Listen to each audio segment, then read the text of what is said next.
A number of communities in Uganda tend to avoid discussing menstruation as a reproductive health factor.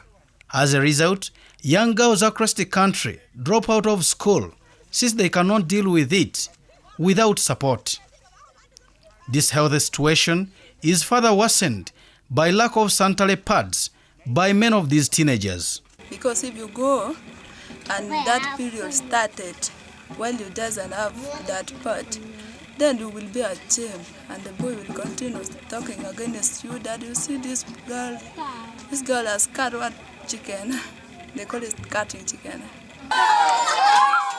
Since universal primary and secondary education was being introduced in Uganda, the public school fees have been free and the school enrollment has been increasing. However, despite of the free education, the school dropout rate is still high, and the biggest challenge is that students are poor and cannot afford some scholastic materials. Girls' school dropout rate remains higher than that of boys because of menstruation. Most girls who have no sanitary pads have had boys laughing at them, leading to embarrassment that either makes them become absent from school during their monthly menstrual periods or drop out of school completely. 2 girls in P4 who they fall victims, and we realized when some of the children were making noise. So we tried to help them, but later on, according to the shame that they had, they dropped out from school. Now, as we talk, they are not there. This is Achet Primary School, Gulu district in northern Uganda. The head teacher here told us that when girls have their periods, teachers give them permission to be absent from school since there are no water and no private space for girls to wash their clothes or repress their sanitary materials. When periods start, we send them home. Parents don't think, so they think of absenting themselves from school until the periods get over. How long will they continue absenting themselves? The period is already there in them, it is there forever. So this one is a very big problem. In this school, the senior woman teacher says they buy sanitary towels for students, but at times they are constrained by resources. Some of the girls, they come to school without panties.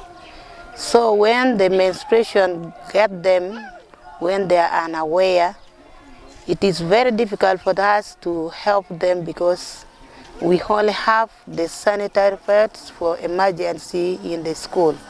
Sometimes, if maybe we have some money, we volunteer and buy some pads and then a pan if a girl doesn't have it for the emergency.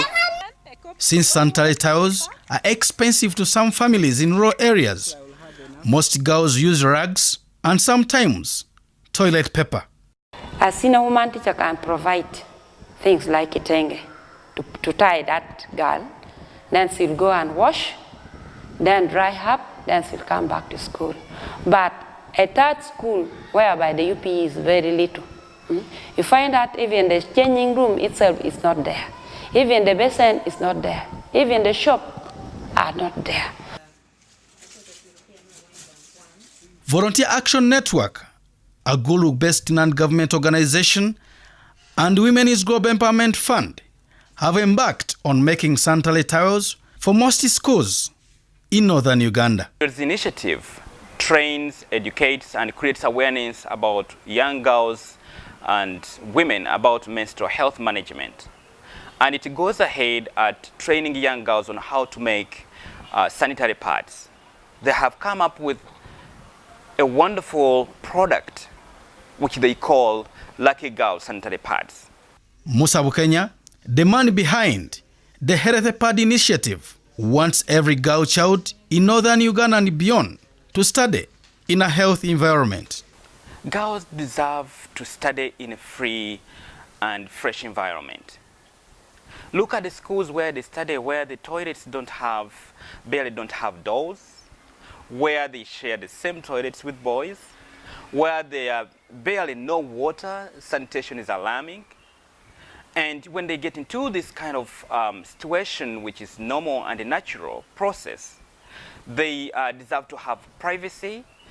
Bukenya, these girls and women manufacture sanitary towels in a clean environment, sterilize them after they pack them, and distribute them to schools around. This project is an ongoing project. Right now it is benefiting the 5 districts in northern Uganda, that is Igulu, Amuru, Noya, Omoro, and all those neighboring districts. And we want to support this year the women into the refugee camp in Germany with the sanitary pads, and not only just giving them, because we don't believe in handouts.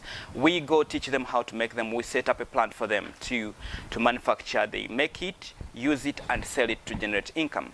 Girl children in Achet Primary School in Igulu, northern Uganda, where VACNet first donated sanitary towels.